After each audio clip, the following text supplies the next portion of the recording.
Al minuto 37, el Min llega a un restaurante para reunirse con el padre Baez, pero este a través de un gesto le advierte del peligro que corre y el Min tiene que salir corriendo. Como lo dije en el video sobre el capítulo número 2, los Arellano eran muy cercanos a la iglesia católica y el Mon fue el que tomó el papel de mediador. De todos los hermanos, él era el que más creía en el poder de la bendición sacerdotal y la intermediación de la iglesia para que sus asuntos terrenales fueran por buen camino. El Mon buscó reunirse con el nuncio papal Girolamo Prigione para que intercediera por él y sus hermanos para que pararan la persecución en su contra. Finalmente, en diciembre de 1993, logró reunirse con Prigione en Ciudad de México y gracias a la intervención de este, cesó la persecución general contra los hermanos.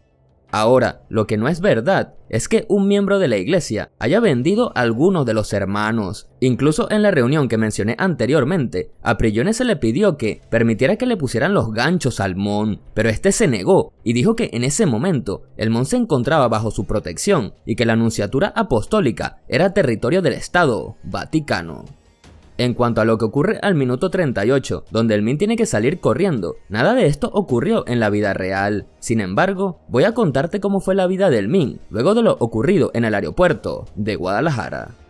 Antes de lo ocurrido con el cardenal Ocampo, el Min tenía libertad total para hacer lo que quisiera, ya que no tenía que esconderse de nadie. Normalmente se levantaba muy temprano por la mañana en alguna de sus casas en los fraccionamientos Chapultepec, Hacienda Aguacaliente o Cumbre de Juárez. Luego se dirigía a los cuartos de sus dos hijos pequeños para alistarlos y que alguno de los choferes los llevara al colegio. En sus mañanas no podía faltar la edición del periódico El Mexicano y un vaso de jugo de naranja que le traía uno de sus hombres. Luego de terminar con la lectura, el Min procedía a correr por 30 minutos en una caminadora de banda, 45 minutos en una rutina de gimnasio y por último, golpeaba un costal de box al mismo tiempo que miraba las noticias en la televisión. Si se encontraba en Tijuana, se citaba con sus amigos para almorzar en su restaurante favorito de la zona financiera llamado Boca del Río o en Comasa, el restaurante japonés más visitado de la ciudad. En otras ocasiones, degustaba la comida china del Dragón Plaza, langosta en Puerto Nuevo, mariscos en Los Arcos o tacos en Carnitas Uruapan.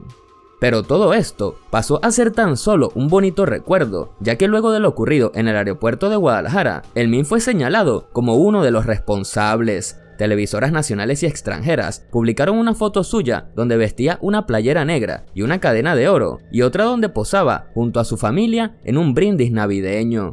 En consecuencia, no pudo salir más a la calle tranquilamente como lo hacía antes. Las salidas al cine los fines de semana, donde acostumbraba a llevar a sus hijos, quedaron en el olvido, y tampoco pudo volver a sus restaurantes favoritos, y mucho menos comer en las carretas de tacos que frecuentaba. Solamente estaba seguro tras el blindaje de su gran marquís y comunicándose por radio y celular con sus hermanos. Dejó de reunirse con sus socios públicamente y solo lo hacía dentro de su auto, donde no podía ser visto por sus enemigos. Mudarse de una casa a otra se convirtió en una rutina en la que invertía la mayoría de su tiempo y habían hasta lapsos de 4 o 5 meses en los que no podía ver a su familia. Su única compañía a la hora de comer eran sus escoltas y para entretenerse miraba la televisión y escuchaba música en la radio.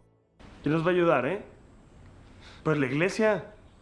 Necesitamos a la iglesia. Ahora voy a leerte un fragmento de una entrevista hecha a Benjamín en el año 2002 por el diario Frontera, donde habla de todo lo relacionado a la situación con el cardenal. La pregunta fue la siguiente: a partir de lo ocurrido con el cardenal, comenzó la persecución contra ustedes. Es ahí donde empieza la fama de los hermanos. ¿Se puede decir que Jorge Carpizo los hizo famosos?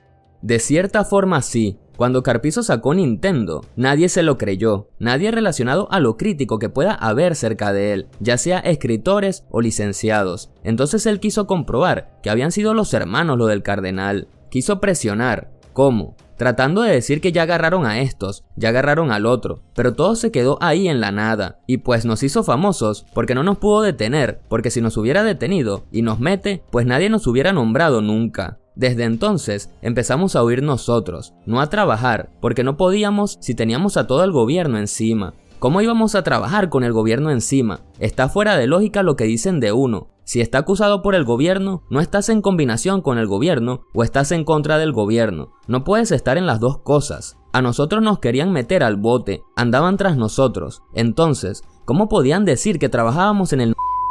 ¿Cómo? Si todo el gobierno estaba tras nosotros, estaba fuera de su propia lógica. Carpizo decía que nosotros habíamos sido, nomás porque sí. Él nos escogió para eso, y de ahí empezó todo. Luego de que pasó eso, pues, echarle la culpa a los hermanos de todo. No tengo conocimiento de ellos, decían. Manéjenlo como que fueron los hermanos. De eso estoy seguro, lo sé. De ahí surgió la fama de nosotros, porque imagínate que cierto sistema diga, todo lo que pase, échenselo a los hermanos. Ah pues, qué chulada, qué bonito, ¿no? Pues, ¿cómo no se va a volver uno famoso así?